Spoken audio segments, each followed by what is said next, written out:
more classic rock and country music facts and trivia. Appreciate you being here. As always, I'm days behind. Few days ago was the anniversary of the day the music died, when Buddy Holly, Ritchie Valens, and the Big Bopper passed away in a plane crash. May their souls rest in peace. But here's those and other musicians who have died in plane crashes. Glenn Miller, December 15th, 1944. The 40-year-old swing-era musician was a passenger on a single-engine UC-64 Norseman that disappeared somewhere over the English Channel. He was on his way to make arrangements to bring his army band over to entertain the American troops. Remains a mystery what happened to the airplane. Some theories claim that they were bombed down on accident or icy weather caused the plane to crash into the ocean. The day the music died, February 3rd, 1959. Early on in the morning of February 3rd, 1959, Buddy Holly, Ritchie Valens, and J.P., the Big Bopper Richardson, perished in a plane crash in Iowa. That event has been memorialized as the day the music died. Patsy Cline, March the 5th, 1963. Country music icon Patsy Cline was only 30 years old when she crashed in a plane crash. She died in a plane crash, pardon me. She was on her way home to Nashville after performing in Kansas City. They experienced some bad weather, and despite making a few stops, the plane ultimately succumbed to the elements and crashed about 75 miles west of Nashville.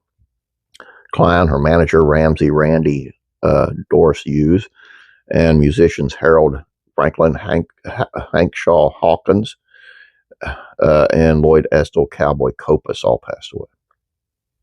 Jim Reeves, July 31st, 1964. Another country star in another crash due to violent weather.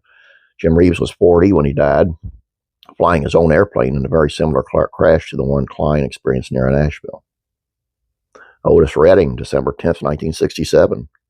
The These Arms of Mine singer was only 26 when he, and along with his band, the Bar-Kays, died in a plane crash caused by the weather. Jim Croce, September 20th, 1973. Croce was working on his third album and was starting to achieve some major success when he decided to take a plane ride to avoid another long drive.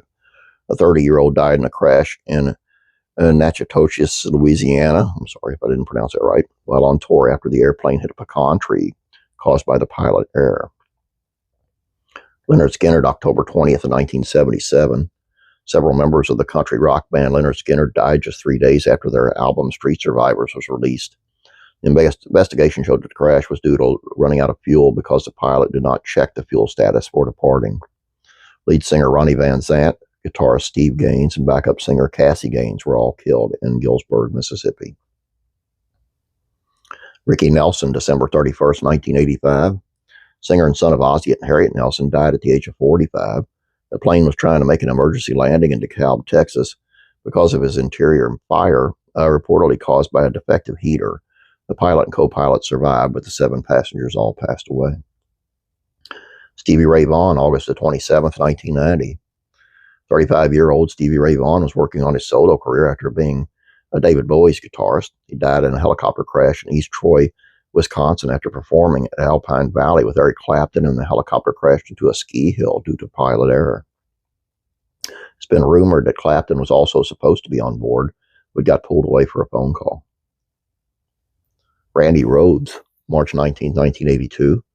Randy Rhoads was a guitarist and close friend of Ozzy Osbourne, and when he died in a plane crash in Florida. Piloted by Andrew Aycock, the plane clipped its wing on the tour bus Ozzy was asleep in, and it crashed right into a house next to the bus. If it had been a few inches lower, it would have also taken out the Blizzard of Oz singer and his wife Sharon. John Denver, October 12, 1997. Singer-songwriter John Denver died in a crash off the coast of California when he was flying an airplane that he recently purchased. He was an experienced pilot, but the investigation showed that he had made an error while flying that led to the crash. I know it's probably not it, but I won't fly like little planes. I couldn't see myself doing it. I'm sorry. It scares me anyway, but it seems like the planes that crash are those private planes, and I just don't trust it. I'm sorry. That's who I am, and I'm sorry these guys and their families had to go through all this. I'm sorry. May they rest in peace. Please subscribe if you have not yet. Please like this video. I'd appreciate it. You guys have a great day. God bless you. And I'm praying for you.